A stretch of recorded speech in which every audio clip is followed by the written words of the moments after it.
Vous êtes une femme, vous souhaitez donner du sens à votre sexualité de couple, en faire un lieu de partage, de joie et de ressources? Bonjour, je m'appelle Hélène Dumont, je suis conseillère conjugale et familiale, sexothérapeute, maman de 6 enfants et auteure du livre Terre éclose, la sexualité au féminin, aux éditions de l'Emmanuel. Dans la 2e saison de Sexo, je continue à vous ouvrir les portes de mon cabinet pour vous partager les questions qui me sont le plus posées en entretien et les points de repère que j'offre en réponse afin que chacune puisse y puiser quelques pistes de réflexion sans pression.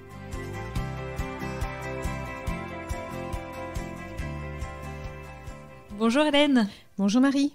Aujourd'hui, vous allez nous donner 1001 pistes pour nourrir et soigner l'intimité sexuelle dans le couple qui va tisser une belle relation entre les conjoints. C'est quelque chose à laquelle les couples aspirent, mais ils se trouvent souvent bloqués dans leur communication à ce sujet et vous allez leur donner des outils pour dépasser ces blocages. Je vous lis un mail que j'ai reçu. Quand nous voulons parler sexualité, tout devient difficile. Malheureusement, car nous constatons que faire l'amour nous rapproche. Mais certains blocages nous empêchent d'être francs et d'échanger de façon constructive. Au fil des années, le sujet est devenu tabou. Voilà le contenu d'un mail que je vous partage et qui ressemble à tant d'autres où le couple demande un accompagnement pour espérer briser la glace qui s'est cristallisée au cœur de leur intimité. Et parfois, ces couples me précisent qu'ils sont prêts pour en parler maintenant, comme si parler de sexualité demandait une certaine maturité, un certain courage. Oui, j'imagine, parce que c'est un sujet sensible, non ? Oui, parler de sexualité n'est pas évident. Déjà parce qu'on ne sait pas toujours soi-même comment en parler et repérer ce que nous voulons dire, exprimer ce qui nous manque ou ce qui nous ferait plaisir, mais aussi parce que nous avons peur de blesser l'autre et de se disputer. Oui, j'imagine que ça peut vite déraper en plainte et en accusation de l'autre. Oui, alors l'idée n'est pas de parler pour accuser, pour se plaindre ou pour se victimiser. Quand j'accompagne un couple à échanger autour de leur sexualité, l'idée est de les aider à repérer avec franchise et délicatesse ce qui marche dans ce qu'ils vivent, mais aussi de les aider à exprimer les frustrations, ce qui provoque de la gêne, etc. De toutes les façons, il n'y a pas de sexualité parfaite et celle-ci évolue en permanence en fonction de ce que vit le couple. Alors, avant de parler sexualité, est-ce qu'il existe un prérequis, entre guillemets, c'est-à-dire une nécessaire tendresse au sein du couple, par exemple une amitié conjugale ? Oui, bien sûr. J'aime inviter les couples à échanger autour de tout ce qui nourrit leur intimité de façon générale dans leur vie conjugale. Et cette intimité que l'on pourrait qualifier d'émotionnelle se tisse dans le quotidien de façon très ordinaire et très concrète. Et cet exercice est intéressant car il invite à repérer la présence de cette intimité émotionnelle. Il permet de voir comment elle se décline, si chacun la perçoit comme telle et si elle manque à l'un des deux. Pour moi, cette intimité émotionnelle est à cultiver dans une vie de couple car elle va servir de starter à l'intimité sexuelle, même si je suis d'accord pour dire que l'une et l'autre s'enrichissent. L'intimité émotionnelle est le berceau de la tendresse conjugale, tendresse nécessaire pour accueillir la pulsion sexuelle. Alors, pouvez-vous nous en dire plus sur l'intimité émotionnelle ? Quelle est-elle ? L'intimité émotionnelle, elle se nourrit de petits riens. Elle entretient la proximité, nourrit la complicité. Elle constitue la culture du couple. Ce peut être le café pris ensemble à 6h du matin ou une série que l'on regarde épaule contre épaule. Ce peut être un baiser en passant, une allusion que seul le couple pourra comprendre. Ce peut être aussi un SMS dans la journée. Elle n'est pas forcément verbale ni édifiante. En revanche, elle est régulière. Oui, je dirais même qu'elle est micro-quotidienne. Elle signifie à l'autre « je suis là, je te vois, tu es important pour moi ». Dans nos vies pressées, occupées par les enfants ou le travail, nous n'avons pas toujours le temps de nous connecter à l'autre. L'intimité émotionnelle est comme un fil invisible qui maintient le couple en connexion à travers de toutes petites choses.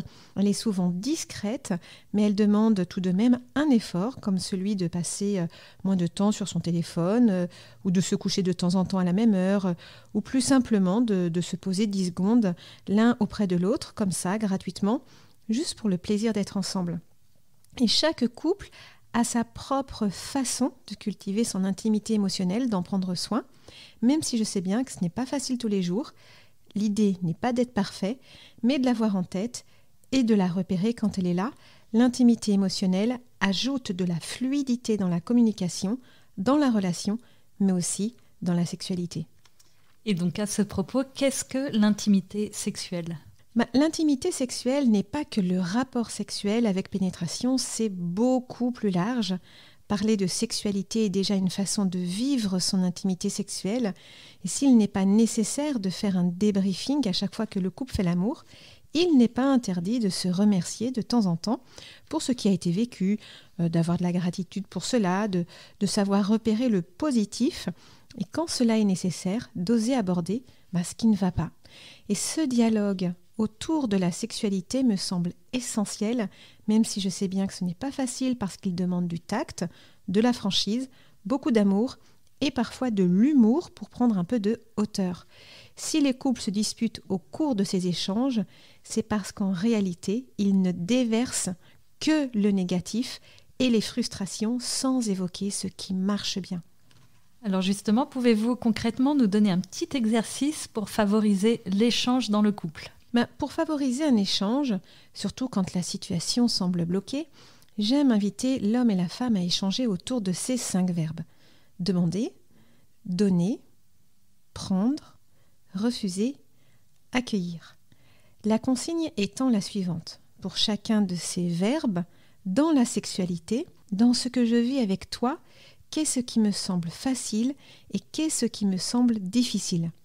Prenons l'exemple du verbe demander. Cela donnerait la question suivante. Dans notre sexualité, qu'est-ce qui me semble facile de te demander et qu'est-ce qui me semble difficile ? On peut avoir une autre approche.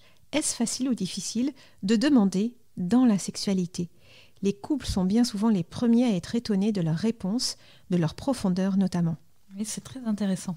Le dialogue est très intéressant parce qu'il nous permet de sortir de la plainte « tu ne m'en donnes pas assez » ou « tu m'étouffes » ou « tu n'as jamais envie » ou « tu n'es jamais content ».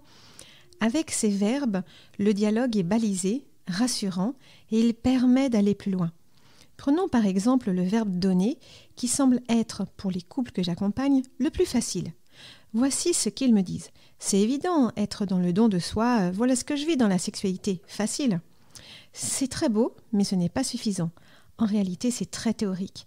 Quand on les encourage à échanger un peu plus, être dans le concret de l'expérience sexuelle, les choses semblent plus complexes. Dans la sexualité, donner n'est pas si facile. On peut faire semblant de donner, décider de ne donner qu'une partie, râler en donnant, avoir l'impression que l'autre ne donne rien, avoir envie de donner mais ne pas y arriver, ne pas savoir quoi donner. D'accord, donc parler de sexualité, on l'a compris, c'est déjà vivre son intimité sexuelle et l'on voit que c'est pas toujours facile, mais j'imagine bien que si le couple s'engage à échanger avec délicatesse, cela ne peut que les rapprocher. Alors maintenant, quid du corps ? Oui, le corps. Alors, dialoguer, c'est bien, penser ou se former aussi, mais c'est vrai que ça ne fait pas tout. L'expérience du corps est essentielle dans la sexualité. L'intimité sexuelle et charnelle se décline de 1000 façons. Je disais tout à l'heure que l'intimité sexuelle n'était pas que le rapport sexuel avec pénétration. D'ailleurs, c'est une question que l'on peut se poser en couple. Pour toi, que veut dire faire l'amour ? Tiens, c'est une bonne question. Est-ce que nous faisons l'amour, par exemple, quand nous nous caressons tendrement, nus l'un contre l'autre, ou quand nous nous couvrons de baisers, de la tête aux pieds sans aller plus loin, ou quand on le fait vite fait, bien fait ? Faisons-nous l'amour quand l'un a un orgasme et l'autre non ? Ou quand nous le faisons en mode étoile de mer parce qu'on a la flemme de se bouger ? Ou faisons-nous l'amour quand nous prenons notre temps avec des baisers, une pénétration et du plaisir pour chacun ? Généralement, c'est cette dernière option que les couples choisissent. Très bien, mais alors, que faire des autres propositions ? L'approche peut être parfois un peu binaire dans le tout ou rien, ce qui prive finalement le couple d'un dialogue érotique et charnel plus large et plus riche. J'imagine que ces autres façons de faire l'amour sans pénétration sont également rassurantes pour un couple qui aurait besoin de se redécouvrir de façon progressive après une crise, une infidélité, un problème de santé, une naissance. C'est très juste. Les couples et les personnes que j'accompagne souffrent de ne plus se retrouver paisiblement, car faire l'amour avec pénétration, avec de façon implicite l'obligation de donner ou de recevoir un orgasme, les stresse et dessert leur capacité à s'abandonner. Ces couples ont besoin de se reconnecter de façon progressive, de façon émotionnelle et charnelle, et le rendez-vous érotique, d'ailleurs, dans un cadre bien défini, est une piste intéressante pour déployer ces différentes retrouvailles. Pourquoi vous parlez de rendez-vous ? Tout simplement parce que nous avons 1000 raisons de ne pas se retrouver avec l'autre. Soit parce qu'il y a de l'appréhension, soit parce qu'il y a de la rancœur ou encore de la fatigue. Quoi qu'il en soit, il y aura toujours autre chose à faire. Les enfants, les machines, les engagements, le courrier, les factures, terminer un dossier d'inscription, ranger un placard. Dans cette agitation familiale, le couple s'éloigne et son propre berceau, son lit, devient vide. Prendre rendez-vous est une façon de dire « je m'engage à te retrouver », à prendre soin de notre intimité, à lui donner la première place. Et tant pis si le désir n'est pas spontané. Le désir est d'abord celui d'être avec l'autre. Donc vous préconisez au couple de prendre rendez-vous pour faire l'amour au sens large du terme ? Oui, pour vivre un temps de tendresse charnelle à travers un pot à pot, en acceptant de ne pas aller plus loin lors de ces rendez-vous érotiques, dans un premier temps en tout cas. Et ce cadre rassure. Je peux m'abandonner, je n'ai pas peur d'être nue dans les bras de l'autre, car je sais que nous n'irons pas plus loin. Et pour celui ou celle qui aimerait faire l'amour ou refaire l'amour avec pénétration, ce cadre lui permet de ne pas être déçu et de mieux gérer sa tension sexuelle. Ce rendez-vous prend 10 ou 30 minutes, il faut juste se mettre d'accord sur l'horaire, les règles, éteindre les téléphones et ne pas avoir d'enfant dans les pattes. Oui, histoire d'être vraiment en intimité justement. Oui, pour s'abandonner, il faut un cadre paisible et rassurant. Vivre un pot à pot, c'est se blottir l'un contre l'autre et prendre le temps de déguster ce moment avec les 5 sens. Je peux par exemple écouter le souffle de l'autre, tendre l'oreille pour saisir les battements de son cœur, essayer de respirer à son rythme. Je peux aussi écouter le silence de ce moment et m'en régaler. Je peux aussi me remplir de son odeur, m'envelopper de la chaleur de son corps, admirer une courbe particulière, le grain de la peau, la disposition de ses grains de beauté. Je peux fermer les yeux si j'en ai besoin pour mieux goûter à ces sensations partagées. Le pot à pot ne demande rien de plus, c'est une invitation à la tendresse érotique. Inutile d'aller plus loin, le couple fera l'amour une autre fois, et ce moment de sensualité est souvent puissant et magique pour les couples, comme si les corps sans parole pouvaient communiquer. Et cela rapproche, cela relie et nourrit de façon amoureuse. Le berceau du couple, cet espace intime et exclusif, se remplit de la présence de chacun et enrichit l'intimité émotionnelle et sexuelle. Merci beaucoup Hélène. Merci de nous avoir écoutés. Si ce podcast vous a plu, n'hésitez pas à le partager autour de vous, à vos sœurs et amis, pour qu'elles puissent en bénéficier. Vous pouvez aussi mettre une note de 5 étoiles et un commentaire sur Apple Podcast afin que le podcast soit connu par le plus de femmes possible. Et si vous êtes branchés réseaux sociaux, rejoignez-nous sur le compte Instagram et la page Facebook des podcasts de Famille Chrétienne. N'hésitez pas à faire part de vos interrogations, de vos remarques et suggestions de sujets. Et à la semaine prochaine.